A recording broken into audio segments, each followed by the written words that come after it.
तो भाई कल तो हो गए यूरोस के दो बिगेस्ट अपसेट, मतलब बिगेस्ट, एक बहुत बड़ा अपसेट है, एक थोड़ा इतना ठीक है, ज़्यादा बिगेस्ट नहीं है, बट भाई दो अपसेट हो गए कल। मतलब रोमेनिया ने यूक्रेन को 3-0 पेल दिया भाई। ये इतना शॉकिंग लग रहा है ना मुझे। मतलब यूक्रेन इतनी तगड़ी टीम, लोनेन है उसमें एंड मुतरिक है उसमें, मैंने कहा भाई ये तो कर लेगी आराम से। रोमेनिया को कोई इतना वैसे भी चांस दे नहीं रहा आजकल।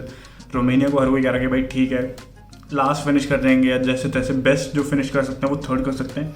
एंड इस टाइम पे वो टॉप पे अपने ग्रुप पे, तो भाई ये तो मतलब कमाल ही हो गया कल। तो देख क्या हो गया है कल।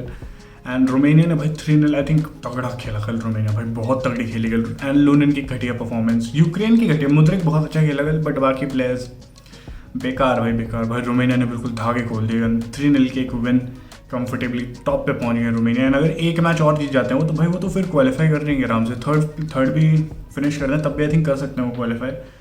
तो भाई एक मैच उनको और जीतना है। अगेन बेल्जियम जिस तरीके से खेल रही है, मतलब बेल्जियम और स्लोवाकिया का मैच, इतना बेल्जियम ने इतना थका हुआ फुटबॉल खेला ना, इतना घटिया फुटबॉल खेला ना मेरे हिसाब से। खराब डिसीजन मेकिंग, हमेशा सेल्फिश हो रहे हैं। ठीक है, मिडफील्ड में कोई एनर्जी नहीं है, कोई चांस क्रिएशन वाला बंदा ही नहीं। केडीबी है, केडीबी अपना वही जो करता है वो वही कर रहा है, बॉल निकाल रहा है। बट अगेन लुकाकू जैसा स्ट्राइकर हो जब सामने, तो भाई चांसेस में सोने। स्टार्टिंग के 2-3 मिनट में, 4-5 मिनट में मतलब बहुत अच्छे अच्छे चांस मिले लुकाकू को, दोनों उसने हगे क्योंकि that's what he does.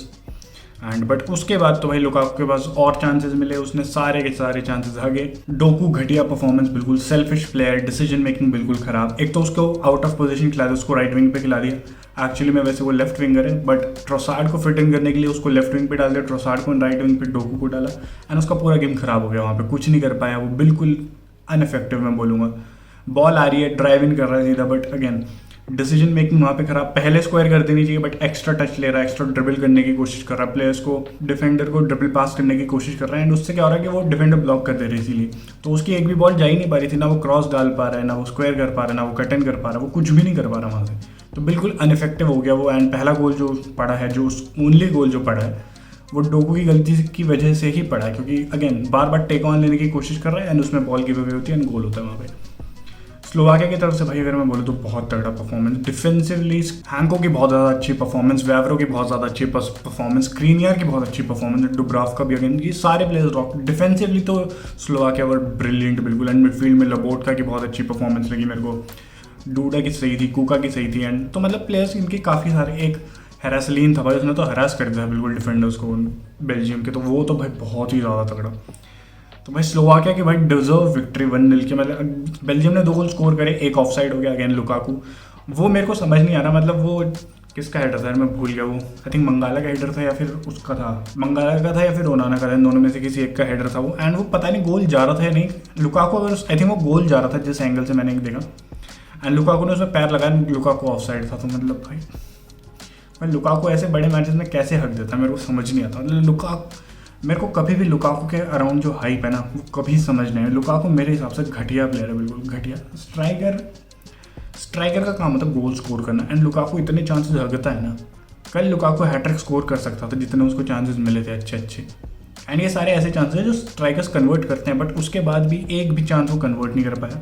And जो एक चांस उसने कन्वर्ट किया उसमें 2 गोल उसने स्कोर किए बेसिकली। दूसरा भी ऑफ हैंडबॉल हो गया था, जो कि काफ़ी ज़्यादा अनलकी मेरे हिसाब से। बट भाई बेकार परफॉर्मेंस बेल्जियम की, बेकार।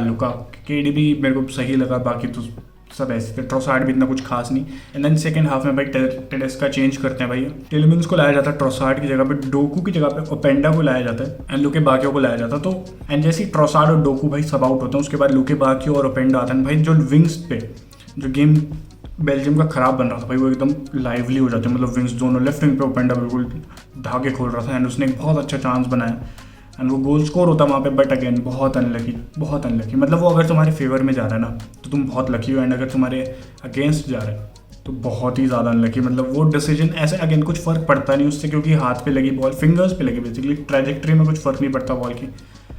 But again rule is rule. Rule में यही है कि हाथ लग गया तो भाई गोल डिसअलाउ होगा। एंड डिसीजन मेरे हिसाब से बिल्कुल फेयर था, डिसीजन ऐसे कुछ गलत नहीं था, ऐसे कुछ रॉबरी वगैरह नहीं हुई। बट भाई एक जो बट बहुत अनलकी था, क्योंकि कुछ कर नहीं सकते। मतलब फिंगर्स लेंगे लिटरली, कोई ट्रैजेक्टरी में कोई डिफरेंस नहीं आता। But rule is rule, and वहाँ पे गोल डिसअलाउ होता है। एंड भाई स्लोवाकिया एक डिजर्व विक्ट्री मेरे हिसाब से लेके जाती है यहाँ पे। एंड स्लोवाकिया अब से सेकंड पे, फर्स्ट पे है रोमेनिया, एंड बेल्जियम थर्ड पे पहुँच चुके हैं, फोर्थ पे यूक्रेन पहुँच चुकी है विद, क्योंकि उनका GD -3 का 3 गोल कंसीड कर लिए उन्होंने।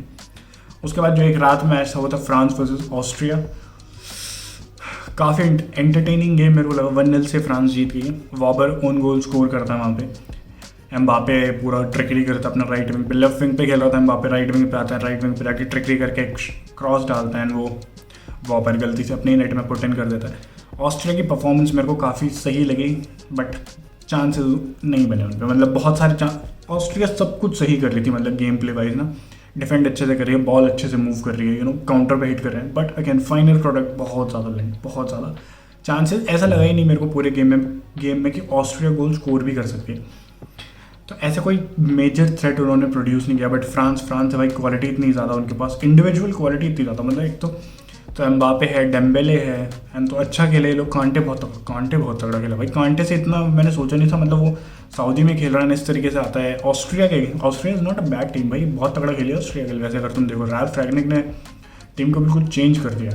वो तो अगेन थोड़ी आई थिंक इनके पास स्ट्राइकर की एक अच्छे स्ट्राइकर की इनके पास थोड़ी सी कमी लगता है, मतलब defensively they were solid, and midfield में इनके पास भाई अच्छे प्लेयर्स हैं, जैसे लाइमर है एंड क्या नाम है उसका, सेबित्जर है, तो अच्छे प्लेयर्स हैं इनके पास। बट आई थिंक थोड़ा फायर पावर की मेरे को कमी लगी इनमें, एंड क्योंकि सब कुछ इन्होंने अच्छा किया, बट अगेन लास्ट चांस में जाके फाइनल थर्ड में जाके बिल्कुल हक दे रहे थे, एंड इसलिए कोई गोल मेजर चांस इन्होंने मैं बोलूँगा बनाया नहीं है। एंड गेम काफ़ी ज़्यादा मतलब फिजिकल भी लगा मेरे को। भाई एम्बापे की नाक तोड़ दी, ग्रीजमैन का सर फट गया बिल्कुल, मतलब खून हो गया, सब कुछ खून ही खून दिख रहा था इधर उधर, ऐसा लग रहा है WWE मैच हुआ, UFC मैच हो गया बेसिकली, WWE नहीं UFC मैच हुआ ऐसा लगा। तो गेम बट काफ़ी एंटरटेनिंग लगा। इन फ्रांस भाई सेकंड पे फर्स्ट पे नीदरलैंड्स इस विन के बाद ऑस्ट्रिया अच्छा कर सकती, आई थिंक ऑस्ट्रिया अच्छा कर सकती है। ऑस्ट्रिया मेरे को लगता है इस ग्रुप से क्वालिफाई कर सकती, थर्ड तो फिनिश करेंगे at least, but again fire power होती तो मे भी शायद वो सेकंड या फर्स्ट भी फिनिश कर सकते हैं, क्योंकि खेला बहुत तगड़ा भाई ऑस्ट्रिया ने, चांसेस बहुत बनाए, मतलब गेम प्ले बहुत तगड़ा था ऑस्ट्रिया का, बट अगेन चांसेस बन नहीं रहे हैं, चांसेस कन्वर्ट नहीं हो रहे, तो उसका कुछ फायदा नहीं, तुम कितना भी अच्छा खेलोगे, गोल स्कोर नहीं होता तो कुछ फायदा नहीं। तो आज लास्ट मैच ग्रुप एफ के दोनों मैच हैं, Turkiye versus Georgia and Portugal versus चेक रिपब्लिक है। देखते हैं इनमें क्या होता है। पोर्चुगल चेक रिपब्लिक में मैं पोर्चुगल को ही प्रेडिक्ट करूंगा जीतने के लिए। टर्की वर्सेस जॉर्जिया के लिए मैं जाऊंगा मैं टर्की के लिए 1-0 की नैरो विक्ट्री। तो लेट्स सी क्या होता है उसमें, बाकी मिलते हैं नेक्स्ट वीडियो में।